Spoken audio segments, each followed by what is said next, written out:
लाहौर में अफसोसनाक वाकया। हज रवानगी से चंद घंटे पहले बेटे के सामने बाप को गोली मारकर कत्ल कर दिया गया।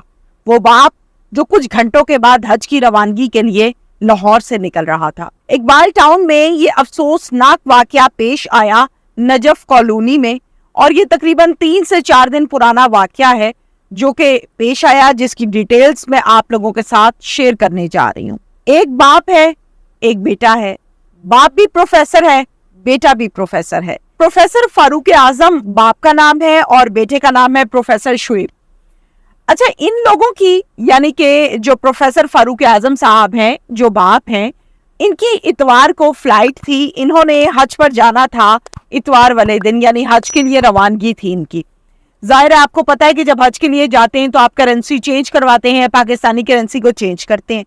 तो जो बाप है, जो प्रोफेसर फारूक आजम साहब हैं, उन्होंने अपने बेटे को ये कहा कि जाके जरा करेंसी जो है वो चेंज करवाओ।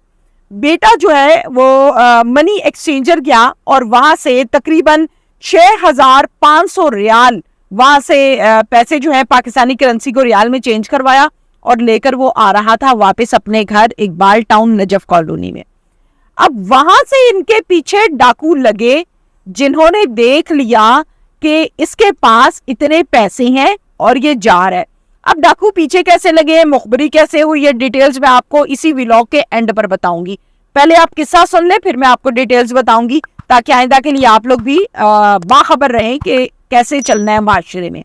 अच्छा देखिए, डाकू वहां से पीछे लगे हैं, घर की दहलीज पे आ गए। बेटा जो है वो अंदर जाके अपने वालिद साहब को बताने लग गया और दरवाजा खुला हुआ था। बेटा शुएब अंदर गया है और पैसे उसने रखे हैं। इतने में क्या हुआ, 2 डाकू आ गए, दरवाजा खुला हुआ था। एक डाकू घर के दरवाजे पे खड़ा हो गया, दूसरा डाकू अंदर चला गया। अब जाहिर है जब डाकू आते हैं तो वो असले से लेस होते हैं, असलहा गन लेकर आते हैं। वो अंदर आए हैं, उसने बेटे के साथ हाथापाई शुरू कर दी और कहा कि जो तुम पैसे लेकर आए हो मनी एक्सचेंजर से वो हमें दे दो। खून पसीने की कमाई कौन निकालता है और कौन पकड़ाता है? तो शुएब ने ये कहा कि भाई कौन से पैसे मैं तुम्हें दे दूं, वो मेरे वालिद साहब के हज के पैसे हैं, हमारी खून पसीने की कमाई है। तुम डाकू हो, तुम डकैत हो, तुम क्यों घर के अंदर आए हो? ये आपस में इनकी तल्ख कलामी जो है वो शुरू हो गई। इसी तल्ख कलामी के दौरान डाकू ने गोली मार दी शुएब की टांग के ऊपर, यानी कि फायर कर दिया। अब जब उसको फायर किया तो जाहिर है वो इंसान है, वो नीचे गिर गया, तड़पने लग गया, चीख पुकार करने लग गया, शोर शराबा हो गया। ये सारे का सारा शोर शराबा सुनते ही अंदर जब आवाज गई फायर की, तो बाप जो है यानी प्रोफेसर फारूक आजम साहब वो भागे भागे बाहर आए हैं और बाहर आके उन्होंने देखा ओए होए मेरा बेटा, वो मेरे बेटे की टांग पे फायर लगा हुआ, वो नीचे गिरा हुआ है। तो उन्होंने अपने दोनों हाथ जोड़े डाकुओं के आगे कि खुदा का वास्ता है हमारी जान बख्श दो, हमें छोड़ दो, मेरे बेटे को छोड़ दो, तुम्हें जो पैसे चाहिए तुम्हें मैं दे दूंगा। वो हाथ जोड़ते नहीं है डाकुओं के आगे और फिर उन्होंने कहा कि ठीक है मैं पैसे लेकर आता हूं अंदर से। वो वापस अंदर गए हैं, वही 6500 रियाल जो कि मनी एक्सचेंजर से शुएब चेंज करवा के लाया था पाकिस्तानी करेंसी, ला के उन्होंने इसके हाथ में दिए।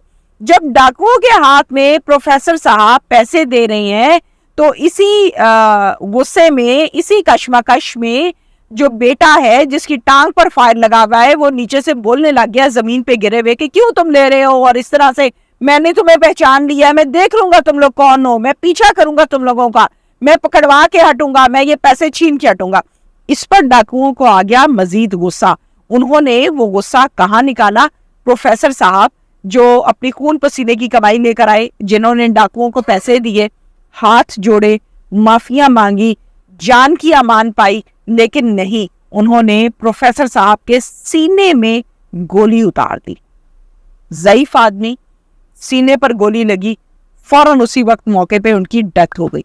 अब बेटा ये सारा मंजर देख रहा है, जाहिर है उसकी आंखों के सामने उसके बाप को गोली मारकर कत्ल कर दिया है। बेटा ये सब कुछ देख रहा है, लेकिन चूंकि टांग पर फायर लगा हुआ था तो उठ के पीछे नहीं भाग सका, कुछ कर नहीं सका।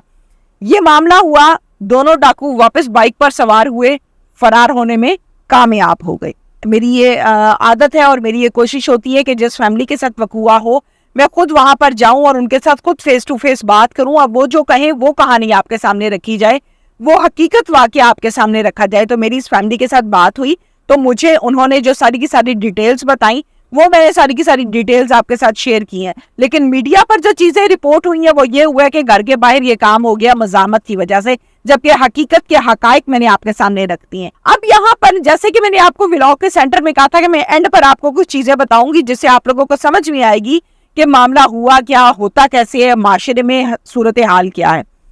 डाकुओं के बेशुमार प्रोग्राम्स मैंने किए जिसमें हमने आपको दिखाया, एक शाहदरा में वाकया हुआ था, दूध की दुकान के ऊपर बाप और बेटी को फायर मार दिया गया था। इसी तरह से और भी कुछ वकूए आप लोगों के सामने रखे। लेकिन डाकू जो है वो बेसिकली आप लोगों का पीछा कहाँ से करते हैं, बड़े ध्यान से मेरी बात सुनिएगा।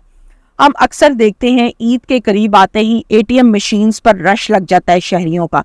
लोग अपनी शॉपिंग के लिए अपने बच्चों के साथ पैसे निकाल रहे होते हैं, जा रहे होते हैं, तो एटीएम मशीन के बाहर डाकू कपड़ों में खड़े होते हैं जो नजर रखे हुए होते हैं कौन सा शहरी अंदर जा रहा है, इसके हाथ में कौन सा मोबाइल है, ये किस गाड़ी से उतरा है, ये कितने लोगों के साथ उतरा है, ये कितने पैसे लेके बाहर आएगा, सारा पता होता है। बहुत चालाक होशियार होते हैं।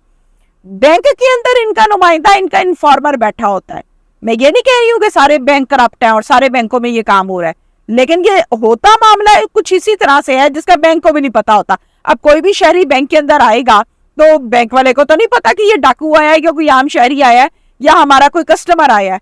वहां आना, नॉर्मल शरीफ शहरी की तरह खड़े होना, आसपास जायजा लेना, विंडोज पर देखना, काउंटर्स पर देखना कौन पैसे निकलवा रहा है, कौन क्या कर रहा है, वहां से बाहर वाले को मुखबरी देना कि ये बंदा इन कपड़ों में इस कलर की शर्ट पहनी, इस कलर की पैंट पहनी, इस तरह के शूज पहने, इतने पैसे लेकर निकला है।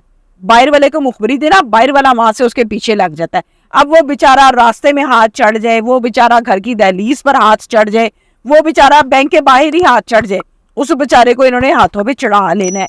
तो ये एक तरीकाकार है। मैं ये चाहती थी कि ये तमाम चीजें जो है आप लोगों के साथ बहुत डिटेल के साथ शेयर करूं। ईद आने वाली, आपको पता है कि हर कोई पैसे निकलवाता है अपने बच्चों के लिए, शॉपिंग और मामला आ गई है, जाहिर है बकरा ईद है, ईद उल अज़हा है, तो खुदा का वास्ता है अपने प्यारों की जान बचाएं, अपनी जान बचाएं, अपनी हक हलाल की कमाई को बचाएं, डाकुओं के हथे ना चढ़ें। जब भी आप लोग जाते हैं तो आंखें खोल के अपने आसपास अगर कोई मशकूक शख्स देखते हैं, कोई ऐसा शख्स है जो आपको देखी जा रहा है, चेक कर रहा है, फौरन 15 पे कॉल करें। कोई किसी को आके नहीं खा जाता। 15 पर जब आप कॉल करके इन्फॉर्म करते हैं तो आप अपना फर्ज, आप अपना हक अदा करते हैं। अगर खुदा न खास्ता तौबा इस्तग़फ़ार, लाहौर की बिगड़ती सूरत हाल को हम जब देख रहे हैं तो मुझे ऐसा लगता है कि नया लियारी हम डेवलप कर रहे हैं। जो आता है मोबाइल छीन लेता है, जो आता है बंदे को मार देता है, जो आता है पैसे छीन लेता है। इंसान की कदर ही कुछ नहीं रह गई है। डाकू हमेशा आपको गोली, जो मैंने पुलिस वालों से गुफ्तगू की, जो मैंने एक्सपीरियंस लिया, जो मैंने नॉलेज इकट्ठी की, वो आपको तब गोली मारता है जब आप आगे से मज़ाहमत करते हैं। अगर आपके पास पैसे हैं, मैं ये नहीं कह रही हूँ कि दे देने चाहिए, लेकिन जान से ज्यादा प्यारे पैसे नहीं होने चाहिए। आप अपनी जान बचाएं। तौबा इस्तग़फ़ार, अल्लाह आप सबको महफूज फरमाए।